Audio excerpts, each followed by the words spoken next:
Yan mga sarama. Ito ang ating 11 pieces na pertil. May ilan lang pisa. Ayan, pakita ko sa inyo kung ilan na yung napisa niya. Meron na siyang ilan. Yung ibang itlog hindi pa pisa mga sarama. Kaya itong mga sisiw lilipat natin para malimliman pa yung ibang itlog. Ngayon ang dami nito. Ilan na to? Tapos muna natin mga sarama para mabilang natin. Ilan na yan, oh? Apat na, apat. Yung nanay nito nagbumalik pa sa cage. 6.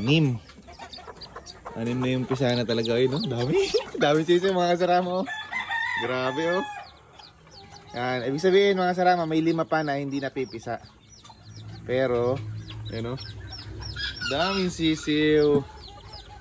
Yan, oh. Kahit tagal ko na nakapagpapisa ng sisiw mga sarama, talagang pag kami mga bagong pisa, ayan, oh. Excited na excited pa din talaga ako. Ayan, oh. Ang kakit, oh. Yung isa mahina pa. Babagong labas pa lang sa ano to, oh. Basa-basa pa. Babalik muna natin mga sarama. Yan. Pinakita ko lang sa inyo. Ang dami nating papisa. Yan. Tatanggal natin yung shell para hindi makataklob dun sa ibang itlog na hindi pa napipisa.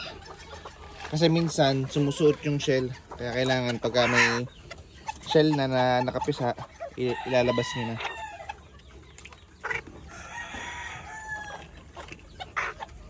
Ang dami pang hindi napipisa.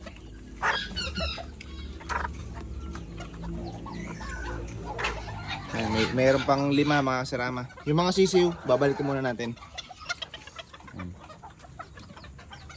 Ayos, daming sisiw.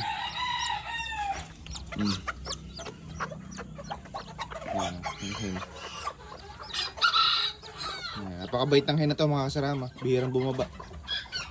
Ngayon niya, binababa ko para tumuka. Ayaw tumuka. Gusto niya nasa pugad. Bait nito. Yan, ito to. Baka tutuka dito. Yan, mga kasarama. Para kahit pa paano, pakatuka-tuka siya. Hindi naman lalanggamin yan mga sarama, wala lang yan. Wala namang natatapot. Tsaka kung may mahulog man dito sa double cage, mahulog yung patoka. Kaya hindi pa din lalanggamin. Yan. Patuka lang natin ng konti para lang makarecover siya.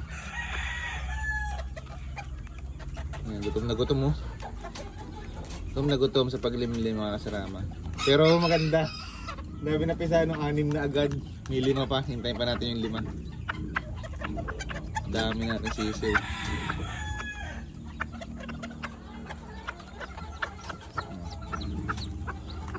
Pinamin natin. Inom pa, inom.